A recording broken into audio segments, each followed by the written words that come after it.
that's where we are today. If you have the Book of Nakung, that's him doing it on the front cover. Yeah, pretty incredible, huh? One difficult thing about him being in a black unitard is you can't actually see, where this becomes a black flat space, which can be a little difficult in deciding and deciphering what exactly is he doing. So we're going to talk about it some more with his pictures here. I know I just flipped that really fast. That wasn't meant for you to see what's going on with them yet. This is another one where he starts out in a different position than we do, and he starts with shoulder width, and then he sort of sets the foot out and slides that foot out a little bit. So the way we get into it here at the school is a little bit differently, primarily because of the safety floor, but also sliding, if you're not ready for that, that can get out ahead of you pretty quickly, and then that can cause injury. So there's two reasons why we kind of step out in a different way. So I'm going to do a couple of hit the tigers first and talk about the things that I think about that might be helpful for you. This is, because I've had 3 knee surgeries, I am not a backside on the ground kind of person. That's just not where I am right now rehabilitatively. So again, just know all of Tai Chi is scalable depending on what your body's limitations are. So, things to consider, like we talk about tuck, like almost anything in Tai Chi is not going to work well for you if you're too high up, just straight leg, standing there. So everything is dynamic. So you're going to crouch down, but then crouch down and get that tuck so you feel spring-loaded. This one you've heard me talk about, you step mostly sideways and a little bit forward. So it's not a forward step, it's a lateral step. And it will be a step for you that is only as wide as you can push back off in one movement. For me, it's roughly a square, so that's 3 feet. Could probably be a little bit shorter for me. So just know it's going to be different depending on your leg length. It's going to be different for everybody. So you're going to start with whichever side you're doing. The leg that's not going to step out is straight forward. The other one is at a 45-degree angle. You're going to keep the weight on that standing leg as you step out. Then you're going to shift the weight, sink back, the arms rotate back and around, and you end up looking over kind of your shoulder down the side of your leg. But I'm not doing this and I'm not doing this. I'm aligned and my eyes look over the shoulder. I know I didn't go down very low that far, but I wanted to talk about the mechanics of what's happening here. To the other side. Stay on this leg. See, I haven't shifted yet. I stay here. Then I shift. Then I sit back. This all happens in one movement quickly, but I'm breaking it down for you. Shift, sit back, arms, turn. Back towards the other side, and push off. A couple of questions that I had were, are these arms trying to be parallel? Like what's going on with the hand positioning? They're not parallel, they're connected. What does that mean? So, you've got your embracing horse. If I turned my fists out and brought one closer towards my temple, and then I shift and rotate my body, they're not parallel, but they are connected. So, you kind of see what I'm getting at here? So rather than thinking of geometric alignment, think about feeling connected. So just try it right now with your embracing horse hands. I mean, if you want to do it with your legs, great. But you got your embracing horse, rotate those fists out. Keep, say, the right one in front of your chest. Bring the left one up. And then, just kind of practice rotating your torso. So rotate your torso to the left and then look over your right shoulder. Shake it out. Let's try the other side. So embracing horse. Rotate the fists out. Right one by the temple. Left one out. Turn towards the right.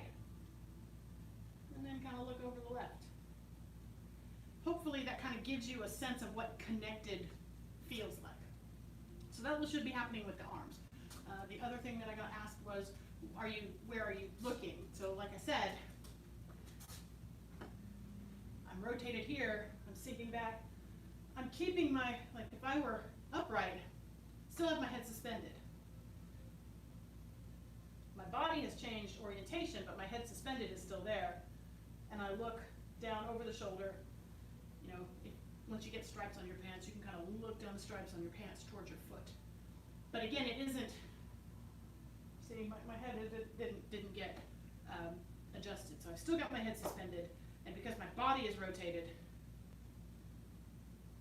I gaze that way because I'm turned and I'm tilted slightly.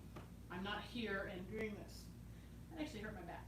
So there's a good indication. If you get a pinch in your back or shoulder or neck, there's probably an alignment issue that could be adjusted. So let's take a look at what CK2 has to say.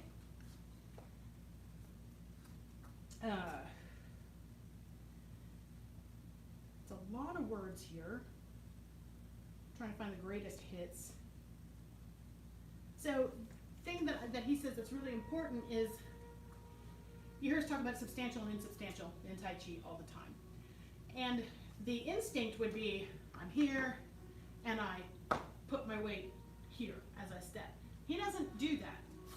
And this was a game changer for me. So in order to step out, I'm going to stay on my standing leg, like we do in the moving form. Then I'm going to shift and sink. See the difference there? So I'm not here. I'm here, and then I shift. It'll make a huge difference. It'll feel more comfortable. The posture will make more sense. So that's the first thing. Stay substantial on the standing leg so that you can set the other foot out. Then shift the weight into the other one. So by the end of it, all of your weight, most of it, will be on this bent leg with minimal weight on the straight leg. But that has to switch. So it's all the weight here, very little here. Shift, more weight here, less weight there. Leaning and twisting. There is a lean and a fold and a twist that happens with this posture, but it's proportional. So, and he has some side view pictures that I'm going to show you in a second. What that means is, so since I'm not going super low today, this would be inappropriate. This is not correct. This is about correct for this level of depth. Now, if I were down here, in order to keep the weight off my feet, off my knees, I have to come forward a little bit more and sit back. My arthritic knees don't let me do that. That's why I have my hands on the floor. So,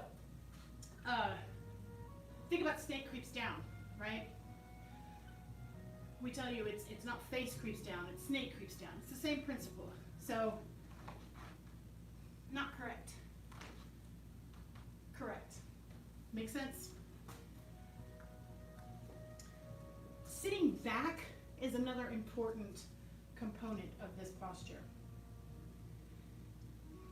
You can kind of see it here, but still, because he's in all black, it's hard. He's sitting back, so his weight and his backside, and therefore his center of gravity, is behind his legs. If you are sitting right on top of it or sinking straight into it, your knees are going to come out and your knees are going to take all the pressure. So, let's see if I can show you wrong.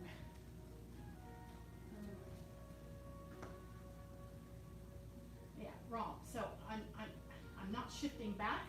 I'm just putting all this weight into this knee, and it feels unsustainable, and it hurts my knee. Versus back. So my weight goes behind me. Complicated posture. Lots to think about. Hold on, let me get you something really quick. My favorite little guy.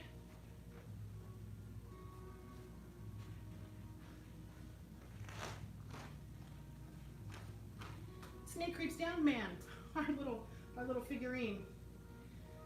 I use this a lot. This isn't exactly Hit the Tiger, but the pieces are similar.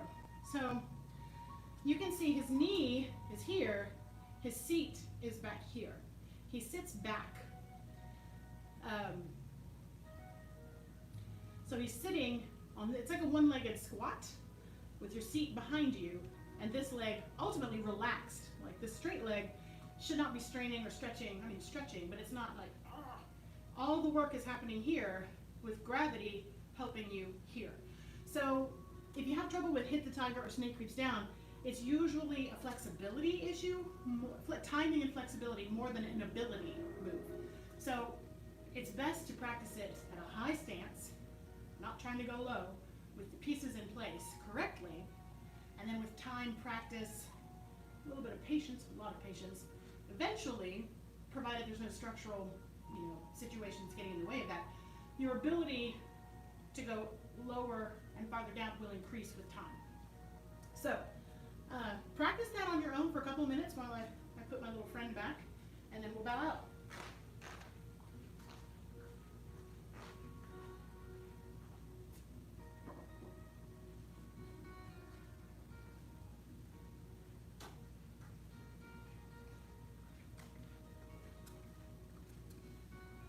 Just a couple on each side.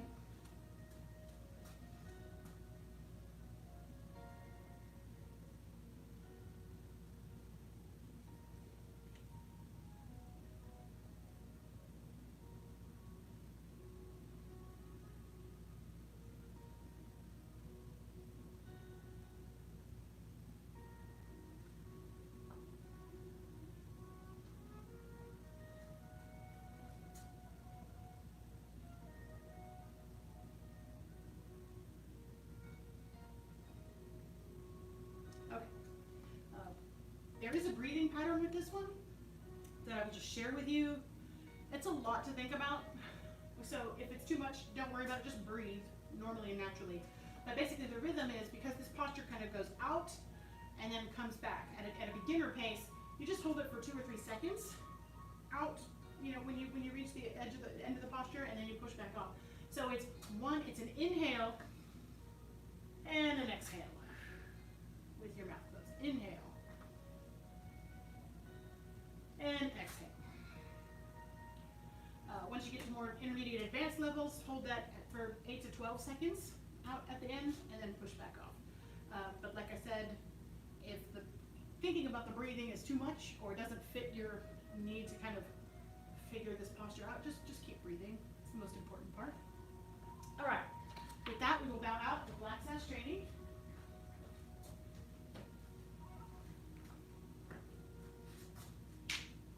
Self-mastery requires a focused mind. A focused mind sees no obstacles. The path of self-mastery requires a focused mind. A focused mind sees no obstacles. The path of self-mastery requires a focused mind. A focused mind sees no obstacles. Thanks for being here.